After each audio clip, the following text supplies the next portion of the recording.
Consider the following reaction, ये equation दी हुई है बेसिकली, डेल एच दिया हुआ है इसका -90 kJ। इसका मतलब क्या है, this is an exothermic reaction. Del H less than 0 होता है एक्सोथर्मिक के लिए, और एंडो के लिए डेल एच ग्रेटर देन 0।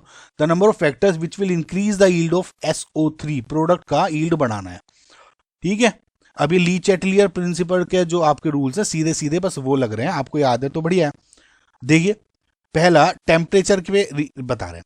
देखिए टेम्परेचर पे क्या होता है कि अगर रिएक्शन लेस देन 0 है यानी एक्सोथर्मिक रिएक्शन है, तो टेम्परेचर अगर आप डिक्रीज करते हो तब जो आपका रिएक्शन है वो फॉरवर्ड डायरेक्शन में बढ़ता है। समझ में, यानी अगर एक्सोथर्मिक में टेम्परेचर बढ़ा रहे हो तो बैकवर्ड रिएक्शन बढ़ेगी, यानी SO2 and O2 increasing temperature पे एक्सोथर्मिक, क्योंकि एक्सोथर्मिक है। तो इसका मतलब दिस इज रॉन्ग। सिमिलरली देखिए एंडोथर्मिक अगर ये होती तब, यानी डेल एच ग्रेटर 0, तब क्या होता है, टेम्परेचर इंक्रीज करने पे तब फॉरवर्ड बढ़ता है। तो बस यहाँ पे दिक्कत हो गई, कृपा यहाँ पे अटक गई इसमें। ठीक है, तो अब क्या है, ये तो हो गया इनकरेक्ट। ओके, अब सेकंड है इंक्रीजिंग प्रेशर। देखिए क्या होता है, जब आप प्रेशर इंक्रीज करते हो तो जो इक्विलिब्रियम है हमेशा लेस नंबर ऑफ मोल्स जहां भी होंगे ना प्रोडक्ट में, left hand side right hand side में नंबर ऑफ मोल्स सपोज 2 है, इधर 3 है, तो अगर प्रेशर इंक्रीज कर रहे हो तो बैकवर्ड रिएक्शन बढ़ेगी। सपोज यहाँ पे 2 है और यहाँ पे 1 हो, तो अगर प्रेशर इंक्रीज कर रहे हो तो इस तरह से बढ़ेगी, हमेशा नंबर ऑफ मोल्स पे, लेस पे, बढ़ाने पे। और ऑब्वियसली अगर घटाओगे तो मोर नंबर्स पे जाएगी। अगर दोनों साइड इक्वल मोल्स है तो प्रेशर चेंज या इंक्रीज या डिक्रीज करने पे नो इफेक्ट होगा। ठीक है, तो मैंने क्या बोला, प्रेशर अगर आप बढ़ा रहे हो तो reaction less number of moles पे।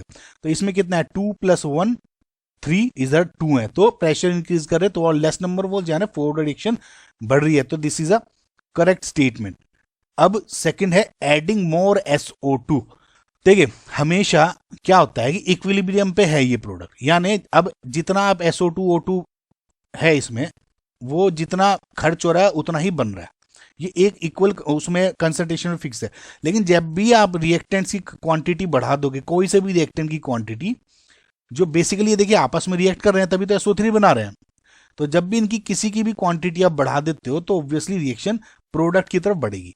अगर आप प्रोडक्ट का क्वांटिटी बढ़ा दे तो रिएक्शन बैकवर्ड की तरफ भागेगी according to Le Chatelier principle. तो C एंड D देखोगे, SO2 और O2 दोनों में ही प्रोडक्ट जो रिएक्टेंट है लेफ्ट हैंड साइड वाले हैं वो बढ़ा रहे हैं, तो यानी रिएक्शन दोनों केस में SO3 बनेगा। तो ये भी करेक्ट है, ये भी करेक्ट है।